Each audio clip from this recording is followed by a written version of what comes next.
in Clemson. You know, whenever I'm on this campus, you can't help but feel like it's home. And, you know, I spent a lot of time in classes in the old Serene Hall.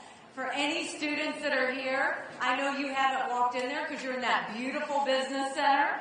We didn't have that, and I went and my dorm room was in the shoe boxes. You know, we went to all of these Clemson football games. I met my husband, Michael, my very first weekend here at Clemson. So there's just so many memories. My daughter went to Clemson. Michael and I got engaged at the Botanical Gardens. So a lot of great history here. So it's good to be back in Clemson. You know, if you look at the situation that we have, we've got a race. We've got an election on Saturday. And there's a lot of noise. That's what happens in elections. But I want to just talk about what's happened in this past year.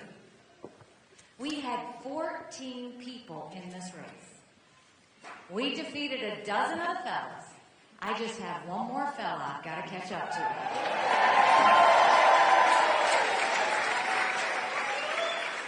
They didn't give us much of a chance. We came into Iowa, we started with 2%, we finished with 20%. Then we went to New Hampshire. They said we were 30 points down the day of the election, and we got 43% of the vote. And the night that we got 43% of the vote, Donald Trump was unhinged. He literally threw a fit on stage. And he talked about revenge and my dress. The next day, he said anybody that supports her is barred permanently from MAGA.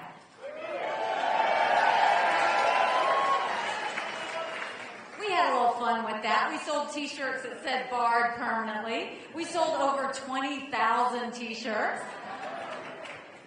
But the thing about that is, if you're running for president of the United States, your job is to bring people into the fold, not push them out of your club. Then the next day, he tried to push the RNC to name him the presumptive nominee. We don't anoint kings in America. We deal with elections. We let people's voices be heard. I wanted the people of South Carolina to be able to vote. I want the people of Michigan and all the Super Tuesday states to be able to vote. That's our right. We fight for that power of our voice. Then he had 2 court cases, and he lost both and got judgments on both. And he throws another fit. And in that, he talked about being a victim. The problem, whether it was the night of New Hampshire or whether it was after these court cases, at no point did he talk about the American people. At no point did he talk about the fact that we're $34 trillion in debt. At no point did he talk about the fact that only 31% of 8th graders in our country are proficient in reading. At no point did he talk about this completely open border that is inexcusable. At no point did he talk about the lawlessness in our cities. At no point did he talk about the wars around the world. All he did was talk about himself. And that's the problem. The American people have enough issues on their mind. They don't have time to think about him because they're thinking about their own families. We are $34 trillion in debt. We're having to borrow money just to make our interest payments. China owns some of that debt. And for the first time, we're spending more money on interest payments than we are on our defense budget. Guess who notices that? Russia, China, and Iran. And I would love to tell you that Biden did that to us, because I've always spoken to you in hard truths. But the hard truth is, our Republicans did that to us too. You go back and look at the $2.2 trillion COVID stimulus bill that they passed with no accountability. They expanded welfare that's now left us with 80 million Americans on Medicaid, 42 million Americans on food stamps. That's a third of our country. And did Republicans try and make it right? No, they doubled down and opened up pet projects and earmarks for the first time in 10 years, pushing through 7,000 of them a year ago. That's not how you fix an economy. What we saw is Donald Trump, he was supposed to, everybody says, oh, it's a good economy. But at what cost? He put us $8 trillion in debt in just 4 years, more than any other president. And he keeps giving the excuse of COVID. That wasn't it. It was less than 20% of what his debt was. Then you look at Biden, and Biden has given more corporate welfare than any other president in history. That's not where money's supposed to go either. So how do we fix it? The first thing we need to do is we need to claw back the $100 billion of unspent COVID dollars that are still sitting out there. We need to take it.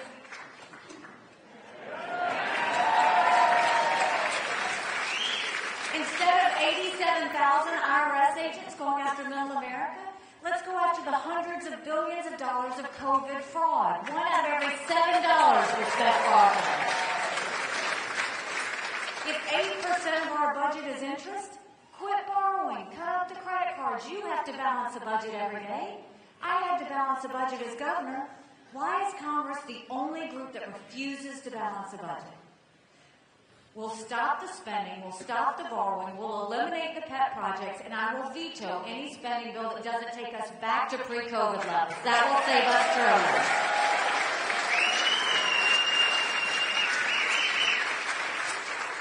The next thing we'll do is we'll take as many federal programs as we can and send them down to the states. That will dramatically reduce the size of the federal government, but it will empower people on the ground. Think education, think healthcare, think welfare, think mental health.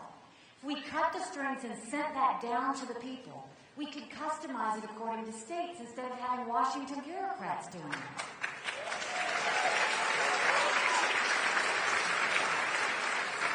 And right now we're watching the rich get richer and the poor get poorer. We need to open up the middle class. That's why we want to cut taxes on the middle class and simplify the brackets. We want to eliminate the federal gas and diesel tax in this country. And we want to make small business tax cuts permanent. They made them temporary. We need to make them permanent.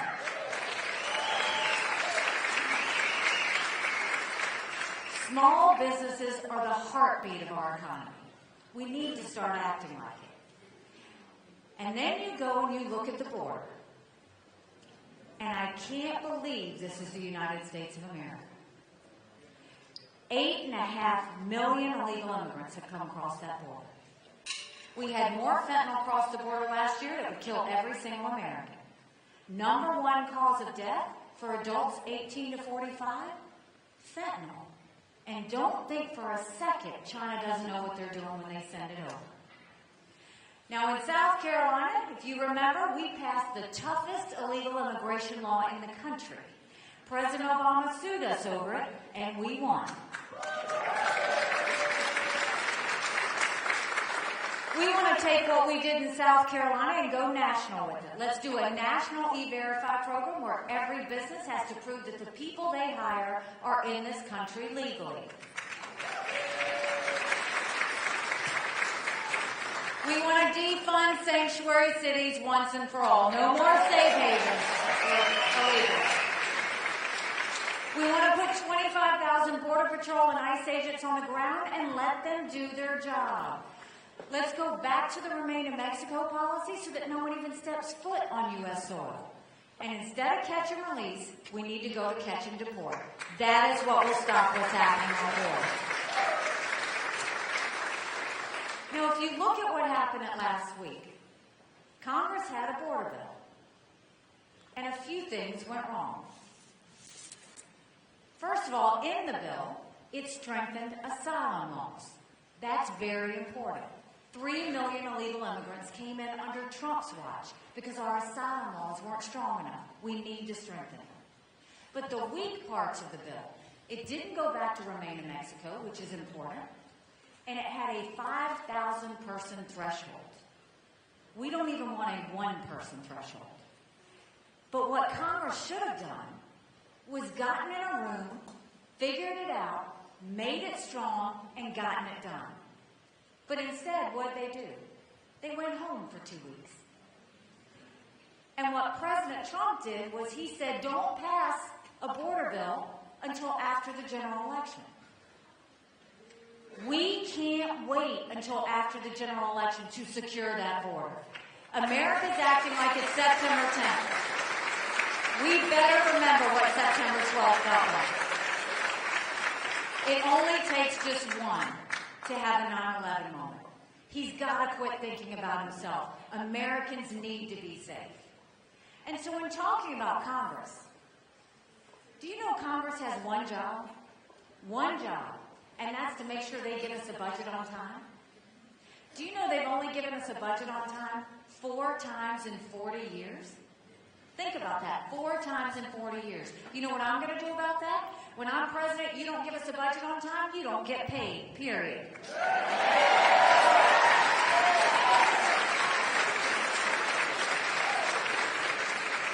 Don't you think it's finally time we had term limits in Washington, D.C.?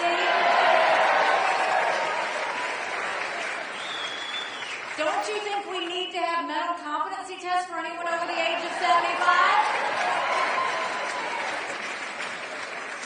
Now, I want to say this. When I say that, I'm not being disrespectful. We all know people who are over 75 that can run circles around us. And then we know Joe Biden. Congress has become the most privileged nursing home in the country. This is not something to play with. These are people making decisions on the future of our economy. They're making decisions on our national security. We need to know they're at the top of their game. That really matters when it comes to things like our economy and the border.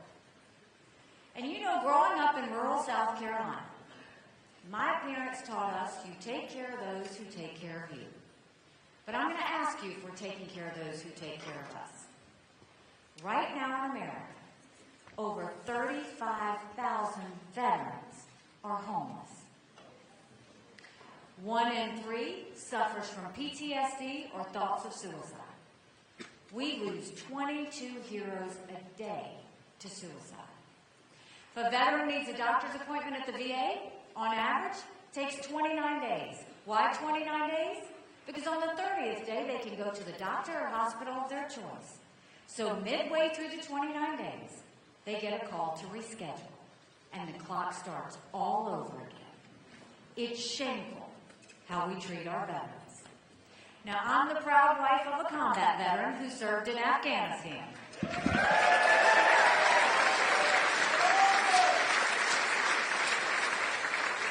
And when Michael came home to us, that was a lot of prayers answered. But that was the easy part. When he got home, life got hard. Michael couldn't hear loud noises. He couldn't be in crowds. Life had passed him by for the year that he was gone, and the transition was tough. We can't just love our men and women when they're gone. We gotta love them when they come back home, too.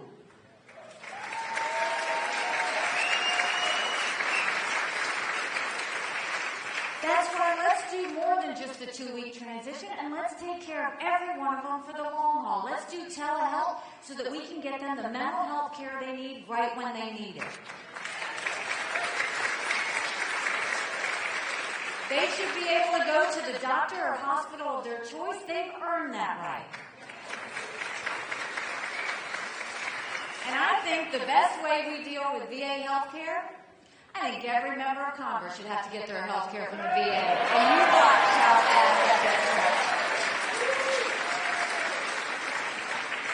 It'll be the best health care you've ever seen, guaranteed. And then we need to focus on national security. The world is on fire, literally. We've got a war in Europe. We've got a war in the Middle East. You've got North Korea testing intercontinental ballistic missiles capable of hitting the U.S. You've got China now doing cyber attacks on our infrastructure. Now Russia's doing blinding satellites, which if you want to know what that is, that means if a missile was coming in, we wouldn't know it. If they wanted to take out our infrastructure, they could do it. But keep in mind, none of this would have happened had we not had that debacle in Afghanistan. The idea that Michael and his military brothers and sisters who served there had to watch us leave Bagram Air Force Base in the middle of the night without telling our allies who stood shoulder to shoulder with us for decades because we asked them to be there. Think about what that told our friends. More importantly, think about what that said to our enemies. We need to start focusing on what it takes to keep Americans safe. And if you didn't hear what Donald Trump said in Conway a week ago, I'm going to tell you. He said that he would not defend any NATO countries who weren't pulling their own weight. But he doubled down and said not only would he not defend them, but he would encourage Putin to invade those NATO countries that weren't pulling their weight. The same NATO countries that stood with us after 9/11. Now think about this. Trump is siding with a thug, where 500,000 people have died and been wounded because he's invaded Ukraine. Trump is siding with a dictator who kills his political opponents. Trump is siding with a man who has made no bones about the fact that he wants to destroy America. And Trump is going to side with that over our friends who said anything you need after 9/11? In that 1 second, when Trump went off the teleprompter, he put our allies in danger, and he put our military service members who are serving there in danger. NATO has been a 75-year success story. Do we need to demand that they pull their weight? Absolutely. But that alliance has intimidated Russia for a long time. That alliance has intimidated China. And now what's happened? A couple of days ago, Russia started surrounding the Baltic countries. And this is what's important to know about Ukraine. Putin made it very clear, once he takes Ukraine, Poland and the Baltics are next. Those are NATO countries that immediately puts America at war. We are trying to prevent war. Our goal is always to prevent war. And then Trump goes and mocks my husband's military service. Now look, Michael and I can handle it, because when you get into a political situation, you know it's not personal. Well, we don't take it personally. But you mock one member of the military, you're mocking every member of the military.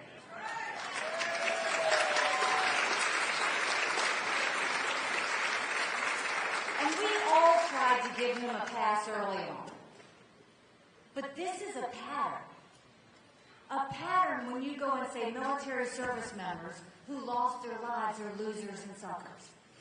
A pattern when you are standing at Arlington National Cemetery and you're questioning what was in it for them. It's because he's never been around anybody in their uniforms. We all know veterans. We all know people who serve. That's what South Carolina is. We know people who have lost their lives. They don't do this for fun. They do this because it's about something bigger than themselves.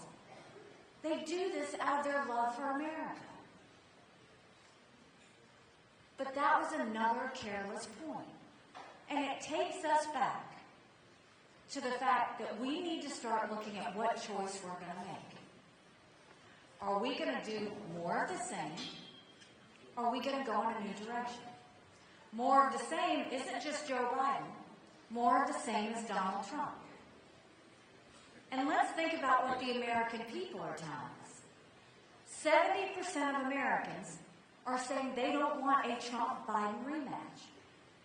The majority of Americans not only dislike Joe Biden, the majority of Americans dislike Donald Trump.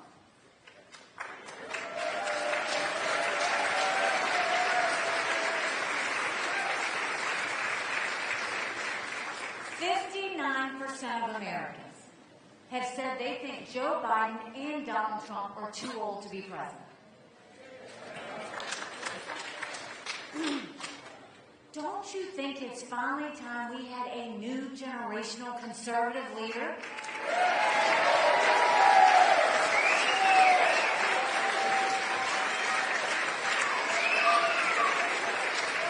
Someone who can serve 8 years with full discipline, hard work, and make sure no drama, no vendettas, just results for the American people. That's what we need to be doing.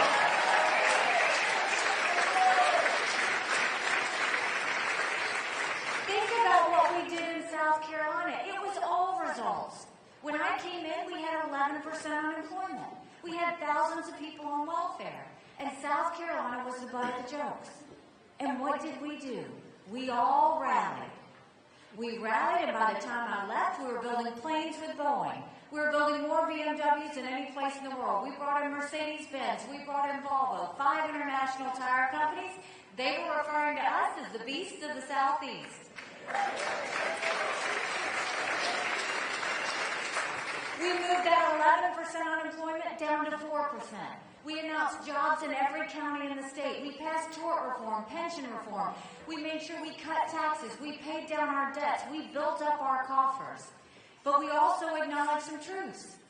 We said if you have to show picture ID to buy Sudafed, if you have to show picture ID to get on a plane, you should have to show picture ID to protect the integrity of the election process.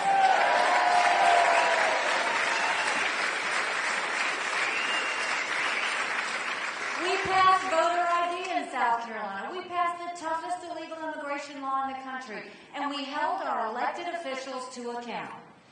We made them start showing their votes on the record and no longer hide them behind voice votes behind closed doors. We made them start showing us who pays them so that you could see exactly what legislators were getting paid and by who. We vetoed $500 million worth of their pet projects because your taxpayer dollars didn't need to be going towards those things. We did results because we were focused and we were united. And now I look at what we're dealing with. We can do better than 2 80-year-old candidates. We can.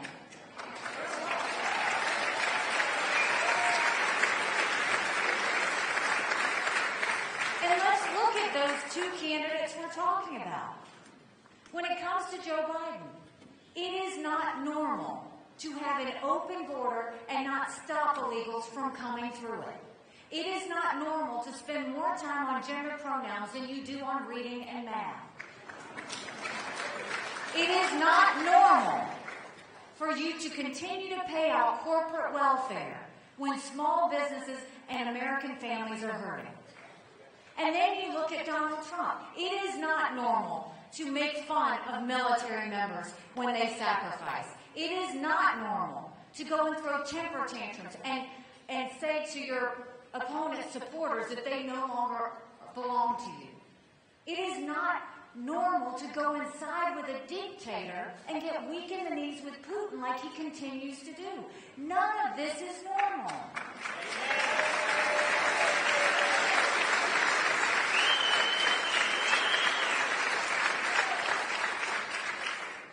And you know, I looked on TV a couple of days ago, and I saw Trump was running an ad about me. It's interesting, because he says he's not worried about me in South Carolina, but he's running commercials. But the problem with the commercials is, every bit of it was a lie. Shocker, right? He says I'm for open borders. He said I raise taxes. He said I want to raise the retirement age. None of that is true. But if he's going to lie about me, I'm going to tell you the truth about him. You should be asking him why in 2018, when he was president, he proposed a 25-cent per gallon gas tax increase on every one of us. You should ask him why is it that he now wants to raise taxes on every single American by putting tariffs on anything that comes into our country, from baby strollers to appliances. Every American family would have to pay more than $2,800 a year. You should ask him why he's not going to do anything with Social Security, so when he leaves, every member gets a 24% cut in their Social Security benefits. You should ask him all of those questions. I would ask him, but he won't get on a debate stage with me.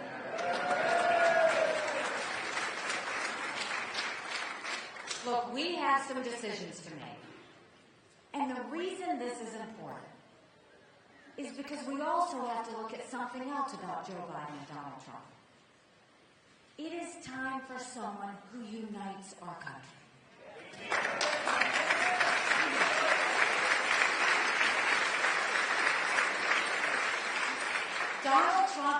about anybody who doesn't support him, he calls them vermin. Joe Biden says about anybody that doesn't support him, he calls them fascists. The problem is they want us to hate the other side. But that's what's wrong. It's not about hating the other side. It's understanding what our values are and what makes America so great. 7 months ago, I dropped Michael off for another year-long deployment. And I watched him and 230 soldiers pick up their 2 duffel bags of belongings to go to a country they'd never been, all in the name of protecting America. They're willing to sacrifice their lives and their families because they still believe in this amazing experiment that is America. So if they're willing to sacrifice for us there, shouldn't we be willing to fight for America here? Because we have a country to save. But in order to save her, it's going to take a lot of courage. Courage from everybody here. Courage for me to run. And courage for every one of you to know. Don't complain about what happens in a general election if you don't vote in this primary. It matters.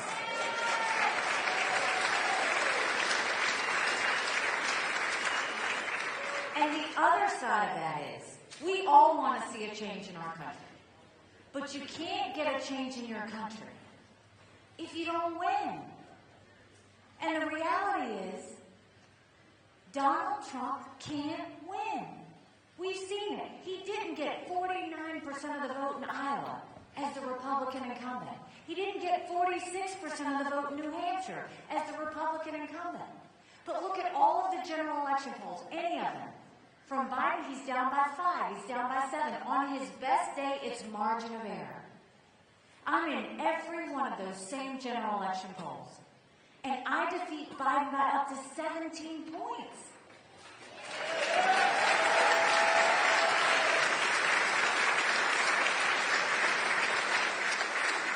Do you know what that means? That's bigger than the presidency. That's House, that's Senate, that's governorships, that's school boards, that's writing the ship in government. But you win by double digits. You're going into D.C. with a mandate to stop the wasteful spending and get our economy back on track. A mandate to get our kids reading again and go back to the basics in education. A mandate to secure our borders with no more excuses. A mandate to put law and order back in our cities, and a mandate for a strong America that prevents wars that we can all be proud of. Don't you want that?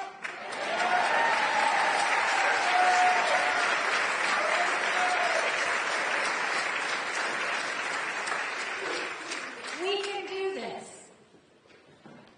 But look, I told you about our successes together. Now let's remember the challenges we had together. We had multiple hurricanes. We had a 1,000-year flood. We had a school shooting. We had the shooting of Walter Scott.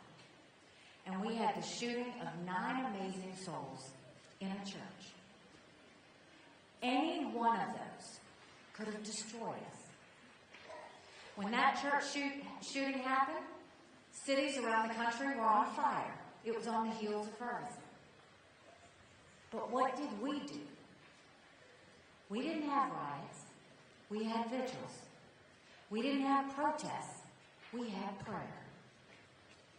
The tone at the top matters.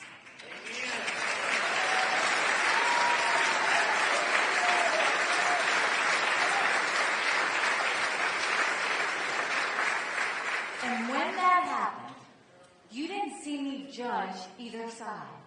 You didn't see me say who was right and who was wrong and who was good and who was bad.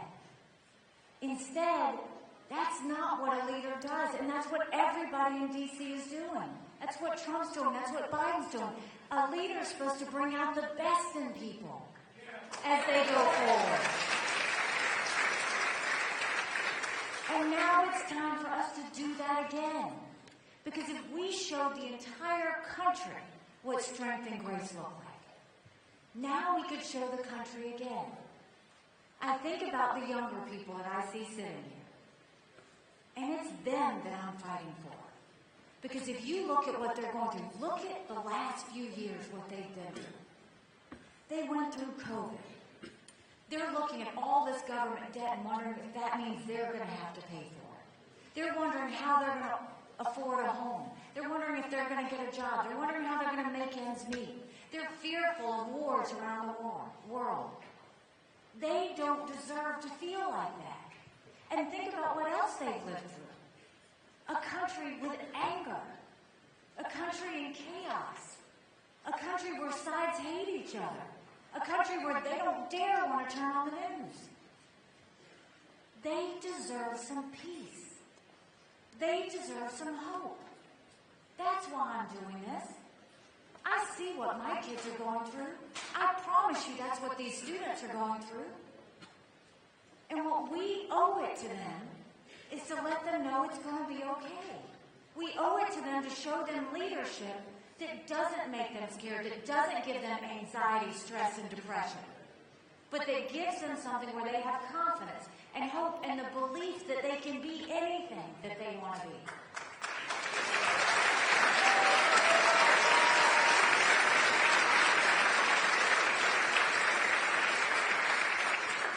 When I announced, they asked me why I was doing this. And I said my parents came here 50 years ago to an America that was strong and proud and full of possibilities. I want them to know that country again. I'm doing this for Michael and his military brothers and sisters. They need to know their sacrifice matters. They need to know that we love our country. I'm doing this for my daughter who just got married, and I saw how hard it was for her and her husband to buy a home. The average home buyer in America now is 49 years old. The American dream is leaving them.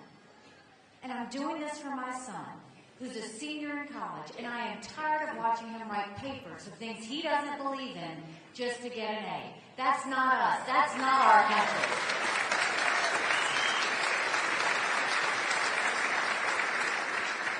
And for the first time, 81% of Americans don't think their kids are going to live as good of a life as we did. We can't be okay with that. I'm not okay with that. We do have a country to save. So this is when we get to work. You can vote early tomorrow. You can vote early the day after that. I'm losing track of what days. You can vote on, thank you, God bless you.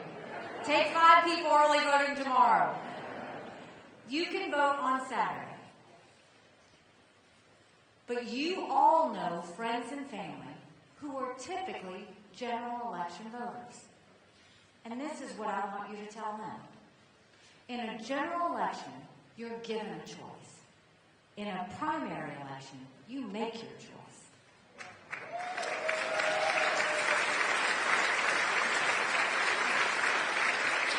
Now is the time we make our choice. Now is the time we show our country what South Carolina is made of. So when you leave here, take a yard sign. If you can't put a yard sign in your yard, put it in the back of your car. If you can get 5 people to go early vote with you, do it. Go tell every friend, every family member that everything is riding on them going to the polls on Saturday. We can do this.